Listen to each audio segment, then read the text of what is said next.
High বন্ধুরা, নিশা blog চ্যানেলে তোমাদের সবাইকে জানাই অনেক অনেক স্বাগত। তো কেমন আছো তোমরা সবাই? আশা করি খুব ভালো আছো। আমরাও খুব ভালো আছি। তো দেখো, আমার বিছানা গুছানো হয়ে গেল। সকালবেলা সবাইকে চা খাওয়া হয়ে গেছে। এখন আমি বিছানাটা গুছিয়ে নিয়ে ঘর দুয়ার ঝাঁট দিয়ে নিচ্ছি। তারপর ঘরটা মুছে নেব। আর রান্না এখনও বসাইনি। কি রান্না হবে এখন জানি না। আমাদের আমাদের এই মধ্যবিত্ত ঘরে রোজ রোজ সকালবেলা উঠেই কাজকর্ম করে কি রান্না হবে কি রান্না হবে তা নিয়ে চিন্তায় পড়ে যাই। তো দেখো, এখানে ঝাঁটপাট দেওয়া হয়েই গেল। আর অনেকগুলো জামা কাপড় কেচে রাখা ছিল চেয়ারের ওপর, সেগুলো আমি সব গুছিয়ে নিচ্ছি। তো আমি ওই দিনের বেলা কাজকর্ম করে বাসন বাসন মেজে চান টান করে কাচাকুচি করে চান টান করে যা জামা কাপড় হয় শুকিয়ে নিয়ে বৈকাল বেলা তুলে রেখে দিই।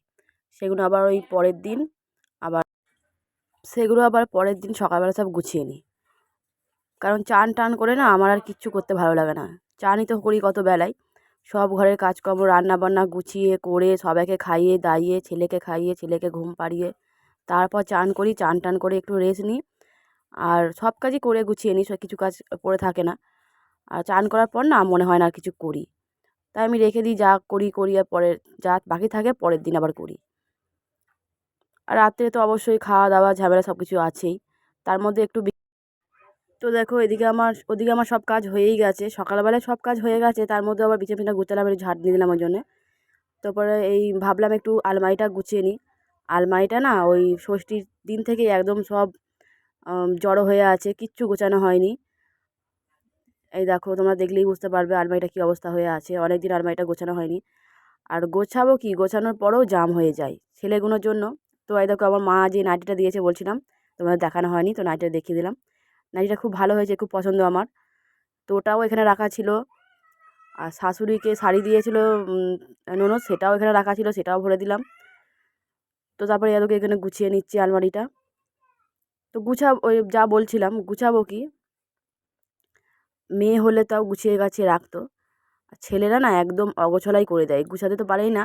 আর গুছিয়ে রাখলেও গোছালোটা অগোছালা করে দেয় একদম। তো দেখো, আমি গুছিয়ে নিচ্ছি। গুছাতে অনেকটাই সময় লাগছে। আর আমাদের ঘরটা অনেক দিনকার পুরনো, তো প্রচণ্ড বালি পড়ে। গুছাতেও যেন বিরক্ত লাগে। আজকে গুছাবো, কালকের মধ্যে আবার বালি পড়ে পুরো ভর্তি হয়ে যাবে। তো ছেলেটাকে বলছিলাম স্কুল যাওয়ার জন্য, ছেলেটা বলছে এত গরম স্কুল যেতে একদম ভালো লাগছে না। এত গরমে কেউ স্কুল যায়? কেউ যাচ্ছে না। তো এটা নিয়ে ওকে বলছিলাম, একটু বকছিলাম যে গরম তো হবেই, গরমকালে আর কী করা যাবে, স্কুল তো যেতেই হবে। তো এটার মধ্যে কী আছে দেখলাম, এটার মধ্যে অনেক দরকারি জিনিসই আছে। তো নানা রকম মলম হয় না, কাটার মলম, ব্যথার মলম, সেই মলমগুলো আমি ওটার মধ্যে ভরে রেখে দিই, যাতে কিছু হলে চট করে হাতের সামনে পাওয়া যায়। রান্না বান্নার দিকে আমি আজকে আর যাইনি, ভাতটা ওদিকে বসিয়ে দিয়েছি কাটে। আর তরকারিটা শাশুড়িকে দিয়েই করাবো। রান্নাটা দিয়ে শাশুড়িকে বললাম তুমি করে নাও, আমি এগুলো গুছিয়ে নিই। তো শাশুড়ি দিয়ে কুটনো কাটতে বসে গেছে, কুটনো কাটছে। আর আমি এদিকে আলমারিটা গুছিয়ে নিই, এখনও হয়নি গুছানো। ওপরটা হয়েছে, নিচেরটা থাকটা হয়েছে, এখনও নিচের থাকটা বাকি আছে। আর একদম ওপরের থাকটা পরে করব, এখন আর করব না, ওটাও অগোছালো হয়ে আছে। তো শাশুড়ি মিক্সিতে মশলা করতে পারে না, সেই মিক্সিতে মশলাটা করে দিতে হবে, সেটা করে দেবো। আর কাটাকুটিটা শাশুড়ি করে নিক আগে, তারপর মিক্সির মশলাটা আমি করে দেবো। কারণ শিল তো আমরা বাটি না শিলেতে, তাই শিল পাতাও নেই যে শিলে বেটে নেবে। আর মিক্সিতে শাশুড়ি পারে না, ভয় লাগে। রোজ রোজ রান্না করতে ভালোও লাগে না, মনে হয় যেন অন্য কেউ করে দিলে একটু ভালো হয়। অন্য কেউ হাতের টেস্টও ভালো লাগে, নিজের রোজ রান্না করে তো ভালো লাগে না নিজের হাতের টেস্ট। আর বাপের বাড়িটাও কাছে, তাই বাপের বাড়িটাও গিয়ে দুদিন থাকতে পারি না, যে গিয়ে সেখানে থেকে দুদিন রান্নাবান্না করে মায়ের কাছে মা করে দেবে খাবো। মা আমি তো রান্নাবান্না করে তরকারিপাতি দিয়ে যাই, খাওয়া হয়। আর নিজে রান্না মানে রোজ করতে ভালো লাগে না। শাশুড়ি এসে শাশুড়িকে বললাম তুমি করো আজকে রান্নাটা, যেমনই করো আজকে তোমার হাতেই খাবো। হাত পাল্টে রান্না খেতে কিন্তু ভালোই লাগে, নিজের হাতে রোজ রান্না করতে খেতে ভালোও লাগে না। মাঝখানে গোছানো অফ রেখে জলখাবার সবাইকে খাওয়া দাওয়া কিন্তু হয়ে গেল। খাওয়া দাওয়া করে এসে আমি আবার গোছাতে এলাম। তো জলখাবার একবার খাওয়া হয়ে গেলে আর দুপুরবেলা খেতে ইচ্ছা করে না, এত গরম পড়েছে দুপুরবেলা খেতে ইচ্ছাই করে না। শাশুড়িকে বললাম যা হোক রান্না করো। শাশুড়ি আলু পেঁয়াজ টমেটো কেটেছে, বেসন দিয়ে আলু দিয়ে তরকারি হবে, আর কিছু হবে না। একবার করে খাওয়া হলে না আর খেতে ভালো লাগে না, এত গরমে তো বিরক্ত লাগে খেতে। জলখাবার টাইমটায় খিদে পায় সবাইকে তখনই খাইয়ে দিয়েছি ভালো করে। খাইয়ে দাইয়ে দিয়ে আবার এই বিছানা গোছাতে এলাম, ছেলেটাকেও খাইয়ে দিলাম। ছেলেটা এখন খেলা করছে, পরে চান করিয়ে দেবো। শাশুড়িকে রান্না করার কথা বললাম, সেটাও ভয়ে ভয়ে, কারণ শাশুড়ি বলবে আমি দুদিন এসছি, সব কাজকর্ম করে দিচ্ছি, আবার রান্নাবান্নাও করে দেবো। তাই ভয়ে ভয়ে বললাম রান্না করার কথা। তো বললাম, দেখলাম কিছু বলেনি, রান্না করেই দেবে বলল। যতই হোক শাশুড়িরা তো শাশুড়িয়াই হয়, আর মারা তো মাই হয়। মায়েরা মনে করে আমরা যেটা সহ্য করেছি সেটা যেন আমার মেয়েরা না সহ্য করে, আর শাশুড়িরা মনে করে আমরা যেটা সহ্য করেছি সেটা ছেলের বউরা কেন সহ্য করতে পারবে না। তো দেখো, তোমাদের সঙ্গে গোছাতে কথা বলতে বলতে আমার অনেকটাই গোছানো হয়ে গেছে। আলমারিটা অনেকটা পরিষ্কারও লাগছে, তোমরা দেখতেই পাচ্ছ কতটা অগোছালো হয়েছিল। এখনও ওপরটা বাকি আছে, ওপরটা এখন আর করবো না, দেখি শাশুড়ি কতটা কাটাকুটি হয়েছে। শাশুড়িকে মশলাটা করে দিতে হবে। যা হয়েছে ওই থাক। কাঁচটা পরিষ্কার করবো ভেবেছিলাম, কাগজ দিয়ে মুছবে ভেবেছিলাম, কিন্তু ভুলে গেছি, সেটাও আর হয়নি। তো ওই দেখো আমার রিং লাইট দেখা যাচ্ছে আয়নায়, যেটা যা দিয়ে আমি ভিডিও শ্যুট করি, দেখতেই পাচ্ছ তোমরা।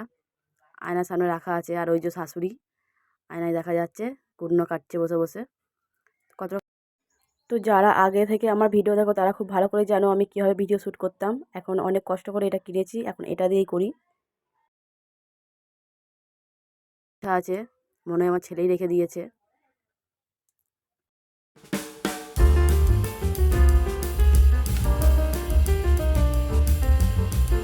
গোছানো হয়ে গেল। সকালের বাসি কাজ শাশুড়ি করে নিয়েছে, বাকিটা আমি করলাম, তার মধ্যে এটা করা হয়ে গেল। আর নাহলে সকাল থেকে ছেলে সামলাতে সামলাতে কাজ করতে করতে বাড়তি কাজ কিছু করাই হয় না, বাড়তি কাজে হাত দিতেই পারি না। সকালের রুটিন অনুযায়ী কাজ করি, আর বাড়তি কাজে হাত দিতেই পারি না। তো আলমারিটা আমার গোছানো শেষ, এবার আমি ঝাড়টা দিয়ে দিলাম। ঝাড় দেওয়া আমার হয়ে গেল। আর এখানে যে দেখতেই পাচ্ছ শাশুড়ি কুটনো কাটছে এখনও বসে বসে। আর আমি এখানে যে মশলাটা বললাম করে দিই, মিক্সিতে মশলাটা করে দিচ্ছি। মিক্সিতে মশলা এত শিখিয়ে দিই, মিক্সিতে মশলা করতে মানে ভয় পাই। তো মিক্সিতে মশলা করে দিলাম। আর এখানে যে শাশুড়ি বেসন মাখছে,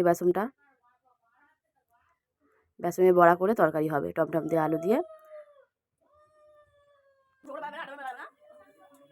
শাশুড়ির তরকারিও হয়ে গেছে, ভাত তো আমি অনেক আগে আগে কাটে করেই নিয়েছি, একবার জলখাবারে খাওয়া হয়ে গেছে।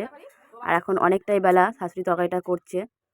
আর আমি এই যে এখানে সেই কাঁঠালগুলো পাড়া হয়েছিল, কাঁঠালগুলো ওষুধ দেওয়া হয়নি, ওষুধগুলো দিয়ে দিচ্ছি, কারণ ওষুধ না দিলে কাঁঠালগুলো পাকবে না। আর আমাদের গাছে খুব কমই পাকে, আর অনেক বড় বড় হয়, আমি একা হাতে তুলতে পারি না। আর এবারে অনেক ছোটো ছোটো হয়েছে। দুদিন পর দশহরা পুজো আছে, তার জন্য কাঁঠালগুলো পেড়ে পাকানো হচ্ছে। তো ভিডিওটা এই পর্যন্ত, কেমন লাগলো অবশ্যই অবশ্যই কমেন্ট করে জানাবে, আর ভালো লাগলে সাবস্ক্রাইব করে পাশে থাকবে। ধন্যবাদ বন্ধুরা, টাটা।